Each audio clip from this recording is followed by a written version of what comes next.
Karen here from mkfitpassion.com. So today I'm sharing with you a very exciting fresh start, my first time doing continuous brew kombucha. I brewed kombucha about 3 years ago and stopped, and I just started getting back into it, and I thought, you know what, I really want to share this awesome goodness with my family, so I'm going to try it on a little bit bigger scale. So the first thing I want to let you know is I purchased this awesome 2-gallon glass container. I guess you could say it's from Anchor. I got it off Amazon and it's awesome. I replaced the spigot to a stainless steel spigot that is safe for kombucha. I would just go into Amazon and find what is the best deal right now, but that's what I did. So I have my container.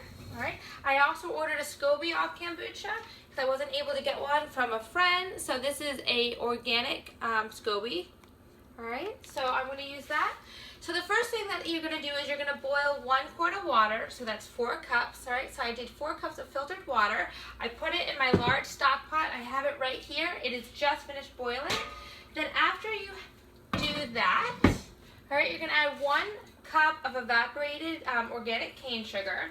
All right, you want to use the best quality sugar you can. It does have to be like a white sugar. It can't be fully brown, and it can't be honey or another sweetener of choice, all right?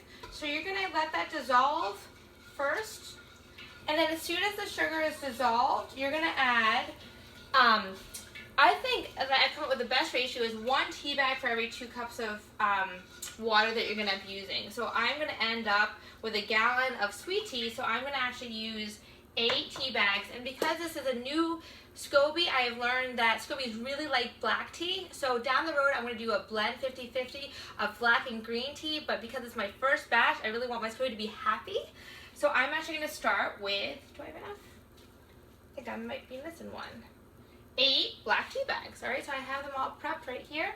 My sugar is dissolved. I'm going to put in my tea bags, and I actually have to quickly grab one more.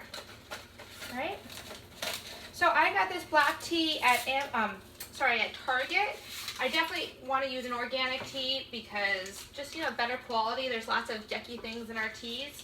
And then I have this organic green tea that I will use for my next batch. All right. So I'm going to set my timer for 5 minutes. All right. And I'm going to let my tea steep. I'm actually going to even cover it. All right.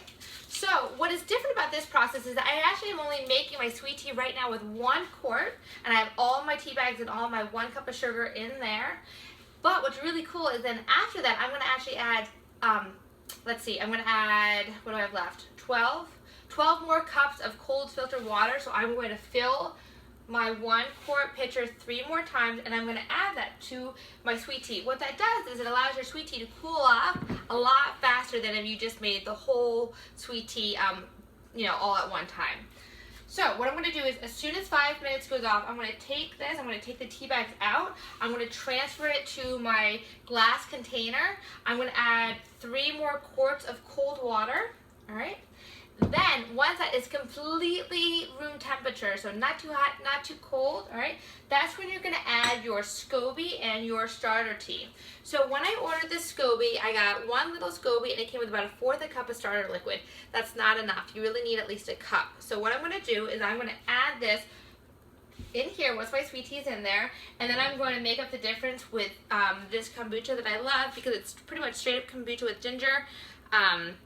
And it doesn't have any added sugar in it. All right, so I'm going to make up the difference with this. I'm going to add 3/4 of a cup to here. And then I'm going to cover it with a woven cloth. I used cheesecloth in the past, and I've learned that that is not a good plan, all right? So I'm going to cover it with this cloth with a rubber band. I'm going to put it in an area that is has open air circulation. That's another thing I learned. Don't put it in a closet or a cupboard, all right? So put it in an open air space, not near other fermented foods, and away from as much sunlight as possible, but the reality is it's more important that it has open air circulation than being away from sunlight. All right, so my sweet tea is brewing, and that's the first step for continuous brew kombucha. Also, one last thing is I marked the date on here. I put the date that I started, and then I marked the 2-week mark because I'm going to check my kombucha in 2 weeks. I like it to go so it's definitely as least amount of sugar, residual sugar left. So I check it at 2 weeks, and sometimes I even let it sit for 3 before I go into second fermentation.